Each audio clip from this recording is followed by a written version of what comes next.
United States is not the land of the free and the home of the brave. It is the land of the fee and the home of the slave. And more Americans are waking up to that fact, and hallelujah to that, because only if they do so and then act upon their new perception will they truly have any chance of living in a land that is anyway associated with freedom, and a land that makes a contribution to peace in the world, not a contribution to more and more slaughter, more and more conflict, and therefore more and more acquisition of people and land. The world is headed towards a society, a global society, very much along the lines that was described by George Orwell in his book 1984. I'm almost hesitant to use the phrase the world is heading, because the world is to a large extent there. It's not a case of whether we are going to allow the world to go into a police state. We already are in one. The question is, how deeply are we going to allow it to happen? The reason now that we're seeing more and more of this police state around us in a form that we can see and cannot any longer deny is because humanity is waking up. There are enormous numbers of people who are now beginning to allow the veil to lift and allow themselves to see what they couldn't see before. When I started talking about all this 20 years ago and writing about it, I was talking to a man and a dog when the dog could be bothered to turn up. I was the nutter in Britain, the person people laughed at and dismissed. Now I talk to thousands of people at a time, and my work is known all over the world. I have been a barometer for a dramatic awakening of vast numbers of people, and it's an exponential curve.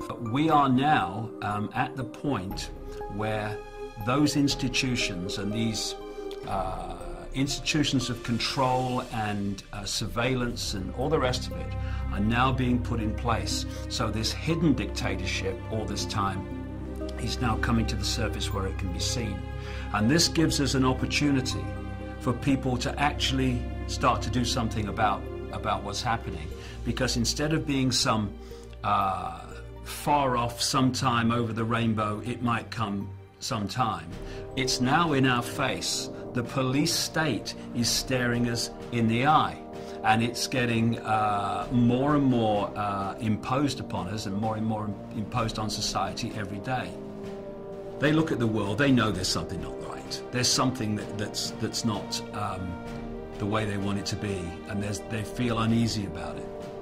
But they try to placate those fears, not by facing them, but by trying to find a way of making them disappear with words like, oh no, we would never allow a police state. Not in America, no, never allow a police state. Britain, never allow a police state.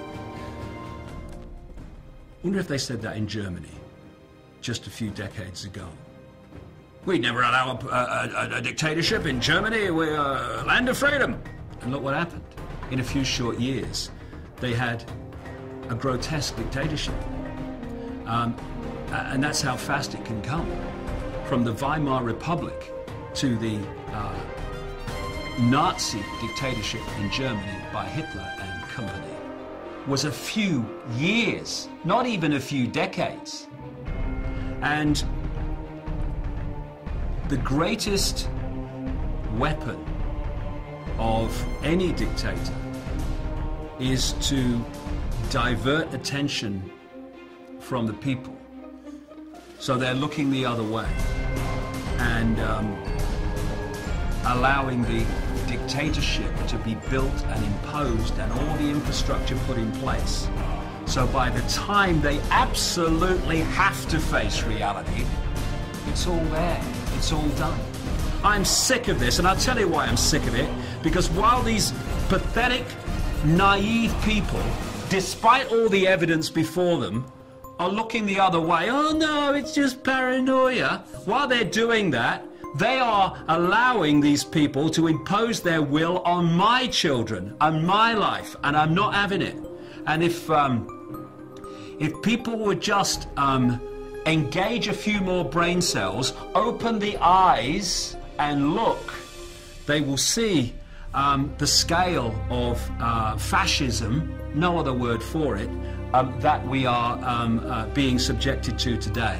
And if you don't wake up and you go on looking the other way, well, the fascism just gets more, and eventually it will dawn on you, and by then it will be too late.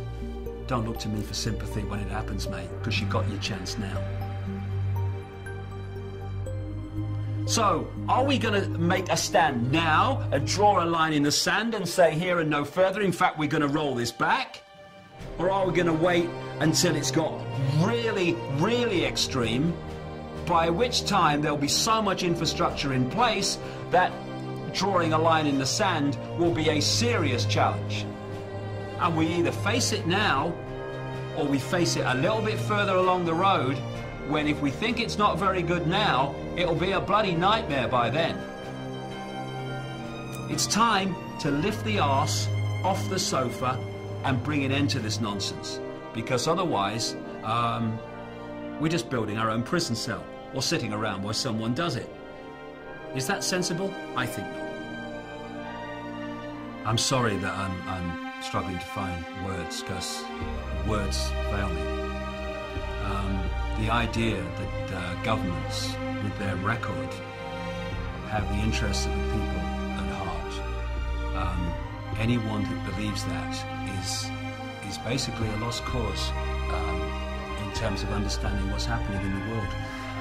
And I'll just leave them to get on with it. And when the knock comes on their door,